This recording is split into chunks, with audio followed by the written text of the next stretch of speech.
우리가 질병에 걸리게 되면 병원에 가게 됩니다. 그래 이제 병에 걸리면 병원에 가는 줄 잘 알고 있습니다. 그런데 이 병원 중에서도 좋은 병원도 있고 그리고 소문난 병원이 있게 됩니다. 좋은 병원에 갈수록 여러 가지 희귀병들, 일반 병원에서 치료할 수 없는 그런 극심한 병을 앓고 있는 사람들이 많이 모이는 그곳이 좋은 병원이고 또 소문난 병원이다, 이렇게 말씀드릴 수가 있습니다. 어떤 병에 걸렸는가에 따라서 완치되는 데 있어서 시간이 많이 걸리는 사람이 있을 수도 있고 짧게 걸리는 그런 사람이 있을 수도 있습니다. 그래서 질병에 걸린 사람이 병원에 갈 때에는 기대해야 하는 것들이 있습니다. 뭘 기대하겠습니까? 병원에 가면 이 병이 낫기를 바라는 그런 마음의 기대함이 있습니다. 또 한 가지 기대가 있는데, 또 그 기대는 뭐냐 하면 병원에서 나를 맞이할 때에 얼마나 아프셨습니까? 물어봐주고 또 잘 오셨다라고, 그리고 잘 치료해드리겠다라고 하면서 나를 존중해주고 친절하게 대해줄 것을 또한 기대하게 되는 것입니다.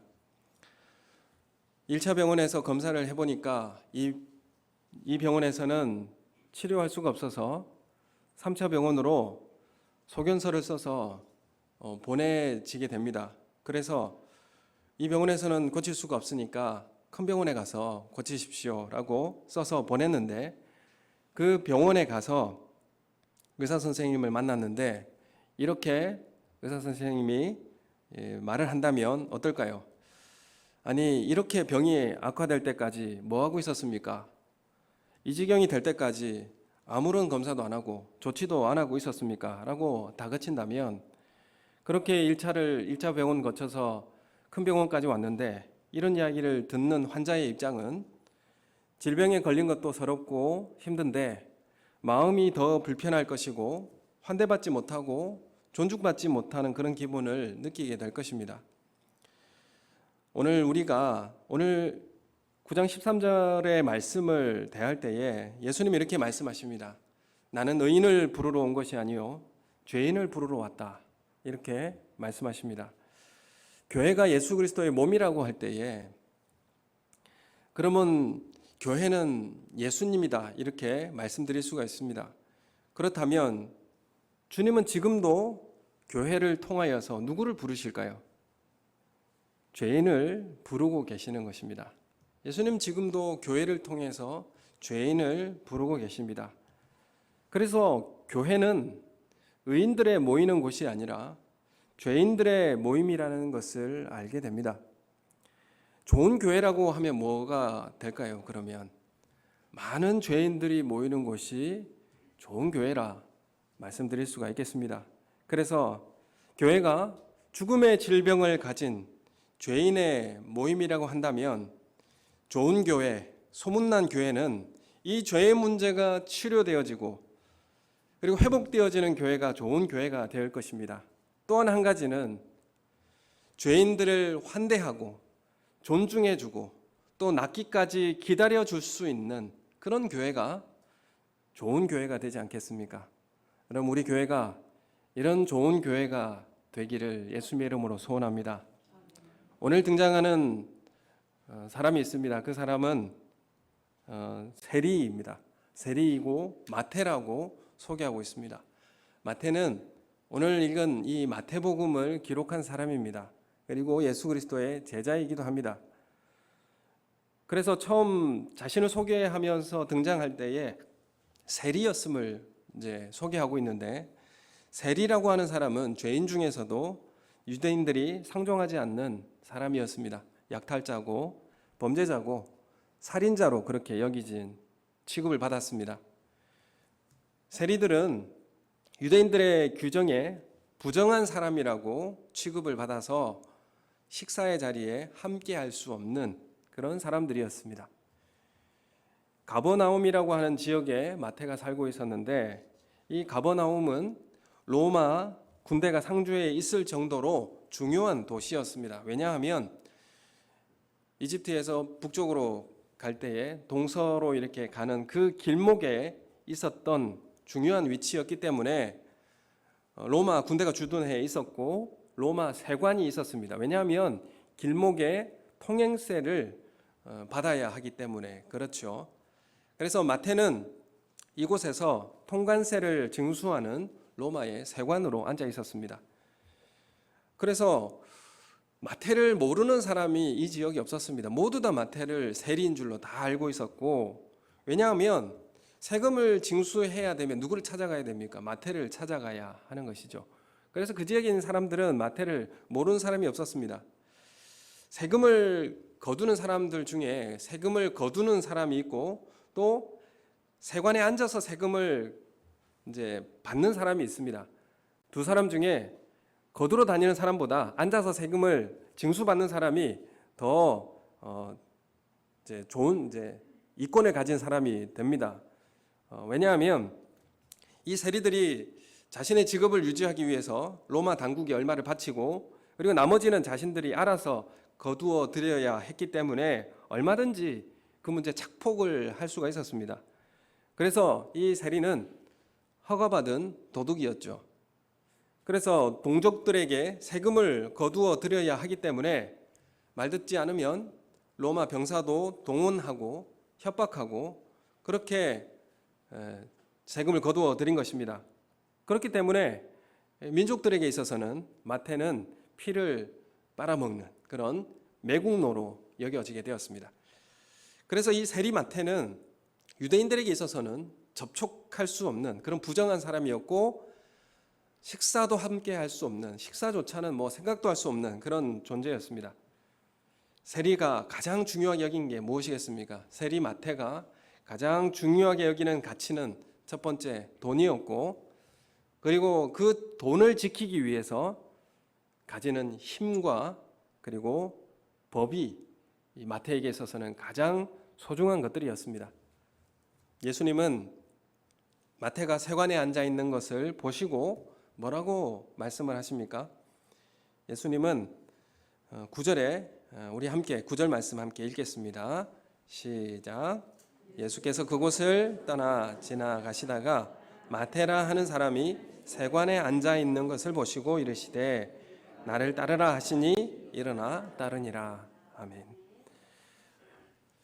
예수님께서 마태를 보시고 나를 따르라 이렇게 말씀을 하십니다. 그러자 마태는 일어나서 따르니라 이렇게 기록하고 있습니다. 마태는 아주 간결하게 기록하고 있는데 마태가 일어나 따른다라고 할 때 일어나 이런 모습은 이제까지 세관에 앉아 있었던 이 그 세리의 일과 일어난다라고 하는 예수님을 따라가는 모습과 대조적으로 그렇게 비교하는 모습으로 말씀하고 있는 겁니다.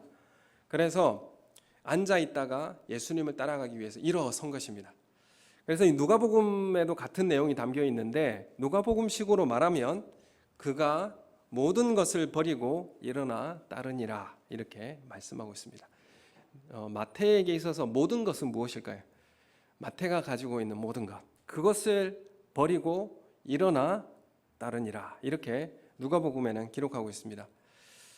아마 마태가 가지고 있는 그 모든 것 그것은 자신이 가지고 있는 돈과 그걸 지킬 수 있는 힘과 그리고 법이었을 것입니다. 마태의 원래 이름은 사실은 레위입니다. 마태복음에는 기록하고 있지 않지만은 다른 복음서에는 마태가 레위인 것을 그렇게 알려주고 있습니다. 사람들은 세리인 레위를 죄인으로 규정하고 그리고 부정한 사람으로 낙인 찍고 그리고 그와 가까이 하지 않았습니다. 그러나 예수님은 레위를 그렇게 보지 않았습니다.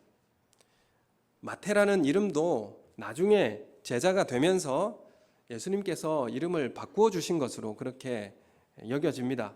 마태의 이름의 뜻은 하나님의 선물이라는 그런 의미입니다. 그래서 예수님은 현재 있는 그 세리 레위의 모습으로 예수님은 레위를 본 것이 아니라 이 마태복음을 기록한 마태로 예수님은 그 레위를 바라본 것입니다. 예수님은 변화된 그 모습을 보고 예수님은 부르시는 것입니다. 나중에 변화될 그 마태의 모습을 바라보며 예수님은 마태를 바라본 것입니다. 여러분, 우리는 이 예수님께서 그 당시에 가장 악질 중 죄인 중 가까이 할 수 없는 그런 부정한 사람으로 낙인 찍었던 그 사람을 예수님은 어떻게 바라보셨습니까? 예수님의 제자로 또 마태복음을 기록한 이 마태로 예수님은 마태를 바라보았습니다. 여러분, 우리 서로를 예수님이 바라보시는 이 눈으로 서로를 바라볼 수 있는 은혜가 우리 가운데 있기를 원합니다. 여러분, 우리는 우리 서로를 바라볼 때 이 사람은 가까이 할 수 없는 사람이다, 이 사람은 변하지 않는 사람이다 라고 낙인 찍고 바라보지 않는 그런 은혜가 있기를 원합니다. 우리에게 예수님께서 바라보시는 그 시각으로 서로를 바라보시는 그런 은혜가 우리 교회 가운데 있기를 예수님의 이름으로 소원합니다. 여러분, 우리는 예수님의 눈으로 바라보셔야 하고, 그리고 예수님 앞으로 초대할 수 있는 교회가 되어야 합니다. 예수님을 만나고 또 예수님을 따라가면 죄인이 변화하여 새로운 하나님의 자녀가 되고, 그리고 하나님 나라의 제자가 되는 것입니다.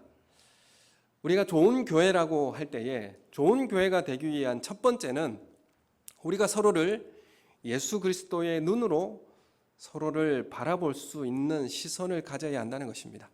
여러분, 서로를 바라볼 때에 이 사람은 정말 하나님의 자녀로 받은 하나님의 자녀로 바라볼 수 있는 그런 은혜가 우리 가운데 있기를 원합니다.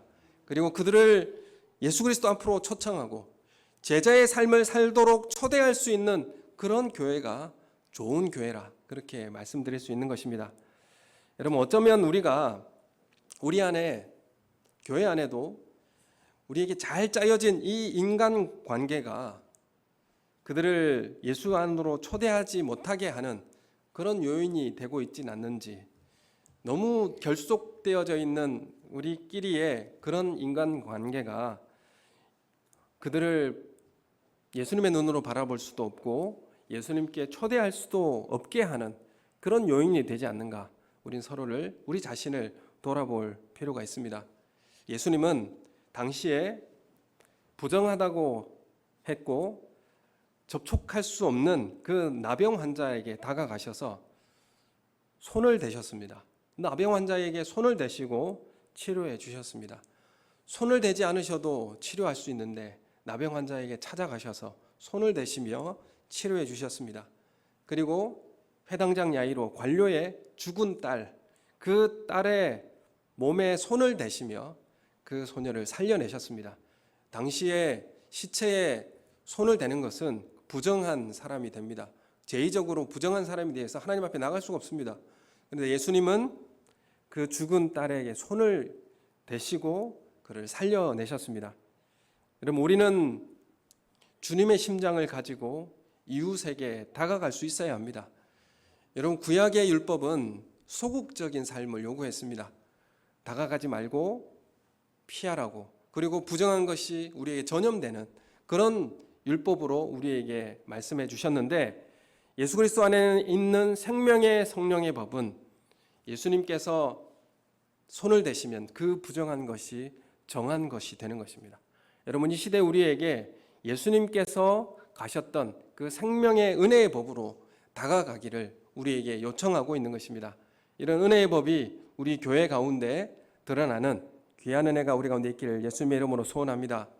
여러분, 우리가 서로를 선입견과 편견으로 대한다면 복음의 능력이 우리 가운데 나타나지 않을 것입니다.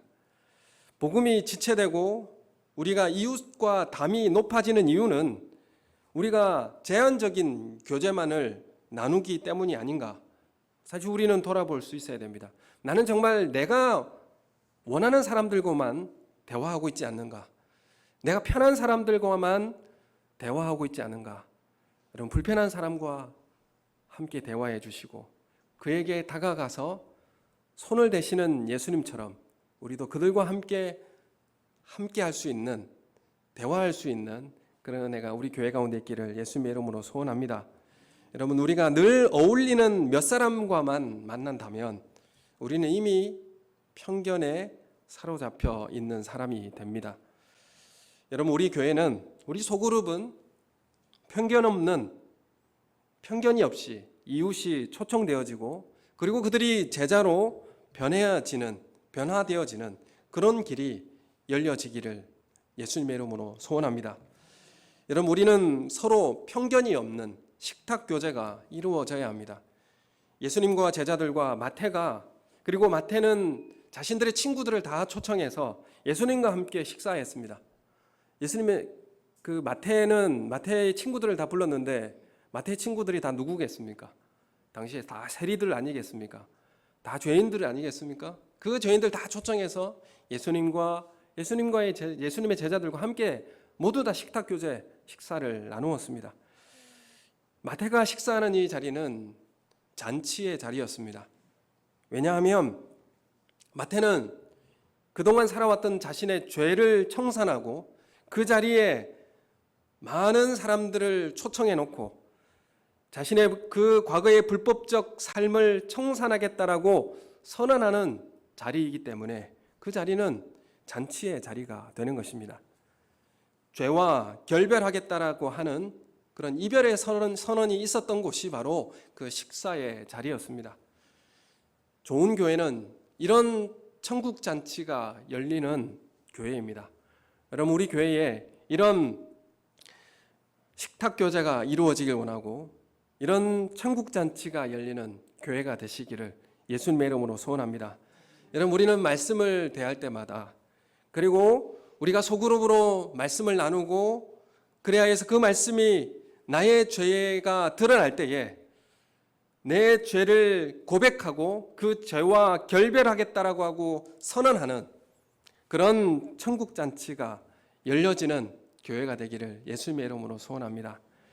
여러분, 우리에게는 이런 식탁 교제가 필요합니다. 그리고 우리에게는 이런 잔치 자리가 매일 열리는 은혜가 있기를 예수님의 이름으로 소원합니다. 여러분, 우리가 그리스도인에게 식탁 교제라고 하는 것은 어떤 의미가 있는가? 그것은 이제 미래 천국에서 구원받은 성도로 거기서도 함께 하겠다라는 의미가 이 식탁 교제 가운데 담겨 있습니다. 그렇다면 반대로 나는 저 사람과 절대로 식사할 수 없다 라고 한다면 나는 천국에 가서도 저 사람하고 식사 안 할 거다, 이런 의미가 담겨 있는 것이죠. 여러분, 우리 교회가 그들이 다 같이 초청되어지고, 그리고 죄인들이 이 자리에 나와서 죄와 결별되어지는 그런 선언이 있고 또 그런 잔치의 자리가 열려지는 우리 교회가 되시기를 예수님의 이름으로 축원합니다. 여러분, 또한 두 번째로 좋은 교회가 되기 위한 두 번째는 정말 내가 예수 그리스도의 긍휼이 필요한 죄인으로 나는 여기고 있는가? 나는 정말 예수님이 필요한 그런 죄인으로 나는 인식하고 있는가라는 것입니다. 예수님이 정말 필요하십니까? 바리새인들은 제자들을 비방했습니다. 어떻게 저런 죄인과 함께 식사할 수 있는가? 이렇게 비방한 것이죠.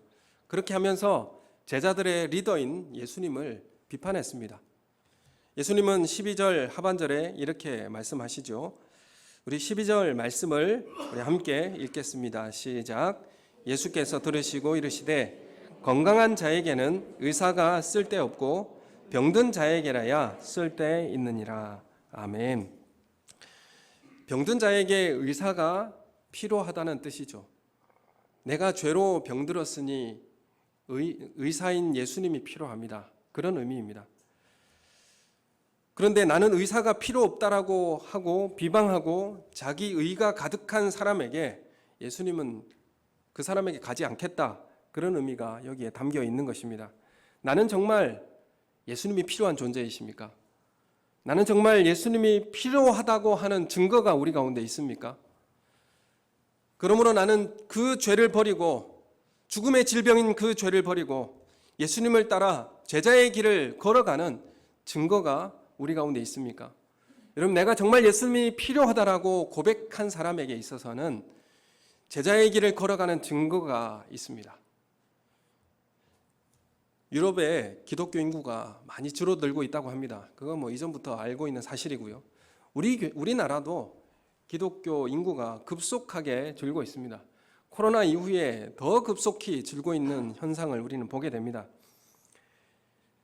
어떤 교회를 제가 들려서 목사님과 대화하는 중에 이 지역이 재개발이 돼가지고 기존에 살던 성도들이 다 떠나가 버리고 남게 되었는데 100명 정도가 교회를 떠나게 되었다, 이렇게 이야기하시더라고요. 재건축도 있고 또 코로나도 있고 또 요즘 이 시대가 기독교 인구가 많이 줄고 있는 이 시대입니다. 왜 이런 일이 일어날까 생각해 볼 때에 유럽에 있는 이 성공회나 동방교회들, 이런 교회들을 지금은 유지할 수 있는 여력이 없습니다. 그래서 지금 유럽은 기독교 국가라 이렇게 부르지 않습니다. 미국의 남침내 교회는 유럽을 선교 대상 국가라 이렇게 지정을 하고 있습니다. 왜 이런 일이 일어나는가라고 할 때에 지금 유럽의 오래된 교회들이 술집과 그리고 미술관 그리고 공연장으로 팔려나가고 있습니다.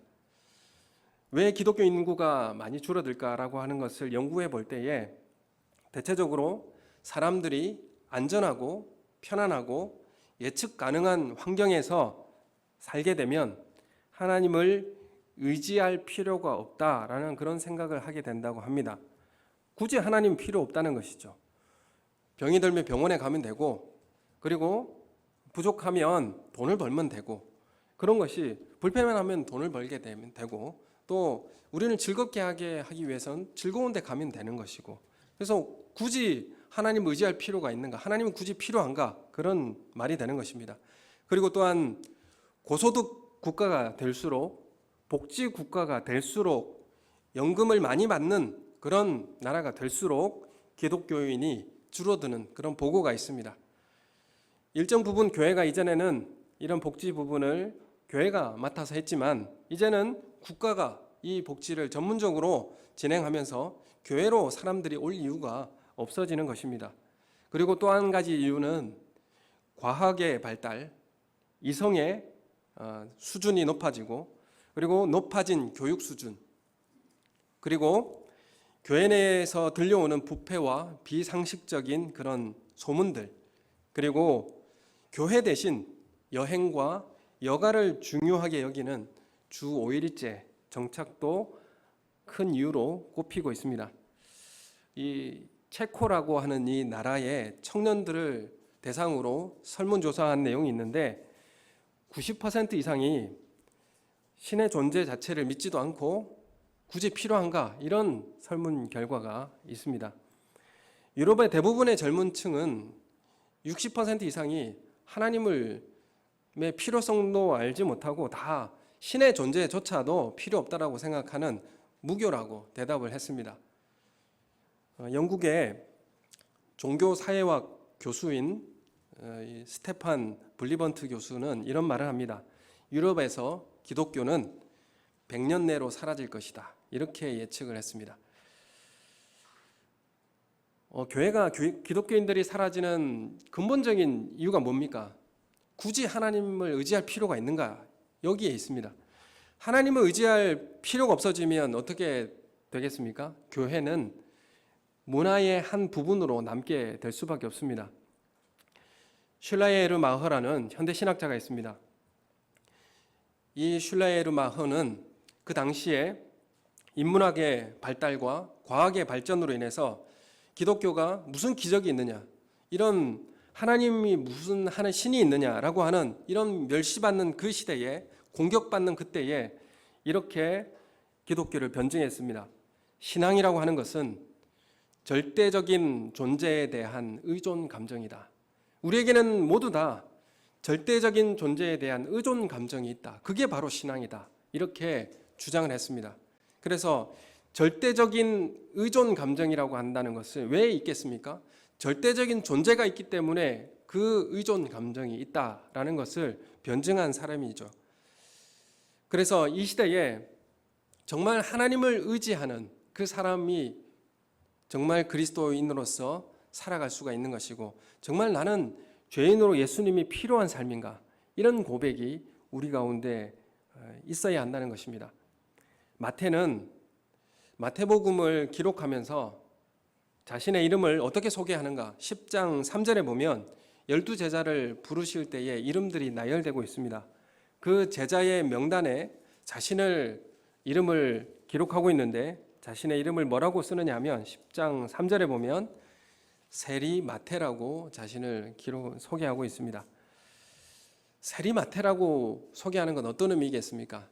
나는 정말 죄인 중에 괴수인 마태이다. 이렇게 지금 자신을 소개하는 것입니다. 마태는 내가 죄인이었음을 정확하게 알았고 나의 죄의 습성과 그 삶에서 박차고 일어나서 예수님을 따랐음을 고백적으로 지금 마태복음에 기록하고 있는 것입니다. 다른 제자들인 어부들이었죠. 그들은 배와 그물을 버리고 떠나갔다가 예수님을 따라갔다가 그들은 다시 돌아오면 다시 어부의 생활을 할 수가 있습니다. 그렇지만 세리였던 마태는 그 세리를 그만두면 그 자리에 다시 돌아갈 수 없는 직업입니다. 돌아간다면 다시 그 직업으로 돌아갈 수 없는 직업이 세리였습니다. 마태는 돈을 버렸고 힘과 그 직장을 버리고 그 죄된 습성을 버리고 제자가 된 증거를 보였습니다. 여러분, 내가 정말 예수님이 필요합니다. 나는 죄인이고 예수님이 정말 나에게 필요합니다. 라고 고백하는 사람에게는 제자가 된 증거가 있습니다. 나는 정말 죄를 깨닫고 나의 죄의 습관과 삶에서 청산한 증거가 다른 사람이 인식될 만한 증거가 우리에게 있습니까? 나에게 보여지고 있습니까? 마태는 예수님과 자신들의 친구를 초청해서 나는 이제 이전의 삶과 결별하겠다라고 선언하고 그 식탁의 자리에 예수님을 초청하고 친구들을 초청하고 그 잔치를 하나님 앞에 벌였습니다. 여러분, 우리 교회가 이런 교회가 되어야 되지 않겠습니까? 여러분, 우리는 말씀을 나눌 때 내가 정말 죄인입니다. 고백하고 죄와의 결별이 이루어지고 이제는 더 이상 예전의 죄의 상태로 돌아가지 않겠습니다. 라고 결단하는 그런 식탁의 교제의 자리가 있어야 되지 않겠습니까? 여러분, 소그룹에 말씀을 나눌 때마다 나의 죄와 대면하고 나의 죄를 고백하고 그래야 해서 이제는 내 죄와 결별하는 선언의 자리가 되는 그런 교회가 되길 원합니다. 여러분, 그 자리가 좋은 교회겠지 않습니까? 그 교회가 소문난 교회가 되지 않겠습니까? 여러분, 우리는 서로를 바라볼 때에 예수님이 바라보시는 그런 시선으로 서로를 바라보시는 그런 은혜가 있기를 예수님의 이름으로 소원합니다. 여러분, 우리는 마지막 날에 천국에 가서 여러분 어떻게 만나시는 줄 아십니까? 우리는 달라진 모습으로 서로를 알아보게 될 것입니다. 달라진 모습으로 외형은 바뀔 겁니다. 근데 그 사람인 줄 알아볼 겁니다. 그런 부활의 영광의 자리에서 주님 앞에서 만나게 될 것입니다. 여러분, 그런 모습으로 우리가 서로를 바라볼 수 있는 그런 시선이 있기를 예수님의 이름으로 소원합니다. 여러분, 다른 사람의 허물을 비방하는 자칭 의인의 삶이 아니라 나의 죄를 고백함으로 매일 주님께 더 가까이 나아가는 그런 사랑하시는 성도님 되시기를 예수님의 이름으로 축원합니다.